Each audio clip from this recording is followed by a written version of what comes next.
আমার সামনে দেখতে পাচ্ছেন দুইটা সার্কিট বোর্ড জ্যাক A3 মডেলের নাইফ ফাংশন অন হয় না, নাইফে সুতা কাটে না। কি কারণে আজকের ভিডিওতে দেখিয়ে দেবে, ভিডিও না টেনে সম্পূর্ণ দেখুন।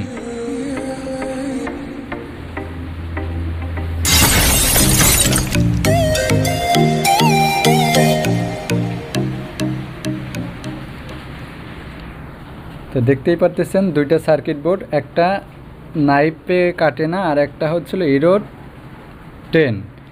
এই বোর্ডটা দেখতে পাচ্ছেন, এই বোর্ডটা নাইফ ফাংশন অন হয় না। যখনই নাইফে কাটবে তখন নাইফের মোটরটা অন হয় না। কি কারণে অন হয় না? এই সার্কিট বোর্ড থেকে আপনার অন হয় না। আজকের ভিডিওতে আপনাদের দেখে দেবো। এই যে সেকশনটা দেখতেছেন, এটা হচ্ছিল আইজিবিটি সেকশন।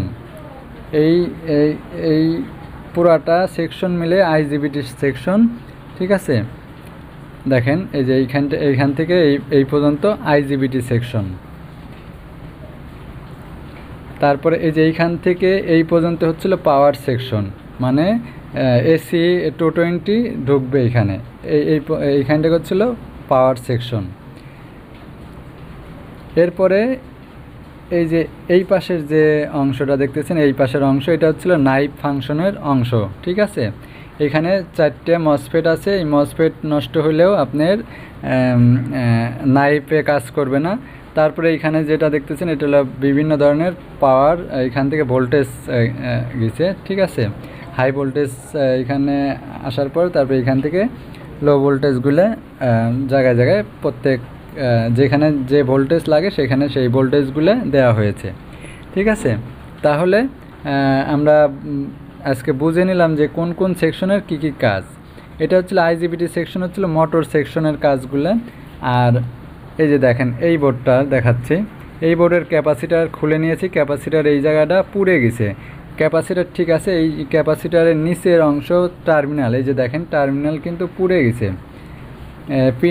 পিন পুড়ে গেছে, প্লাস রেজিস্ট্যান্স পুড়ে গেছে, তারপরে ফিউজ পুড়ে গেছে। এর জন্য এরর 10 আসতেছে। সিজার ফাংশনটা যেহেতু কাজ করতেছে না, তাহলে আমার সিজার ফাংশনের ওই জায়গাটা কাজ করতে হবে। ওই জায়গা আপনার এই যে দেখেন আমি দেখাচ্ছি, ঠিক আছে। ওই পাশে যে সিজার ফাংশনের যে এটা আছে, আমি ভালো করে বুঝিয়ে দিচ্ছি আপনাদের। এই সিজার ফাংশনের ওই জায়গাটা দুইটা 1K রেজিস্ট্যান্স আছে, পিছনে দেখাচ্ছে এই যে এইখানে এই জায়গা, ঠিক আছে।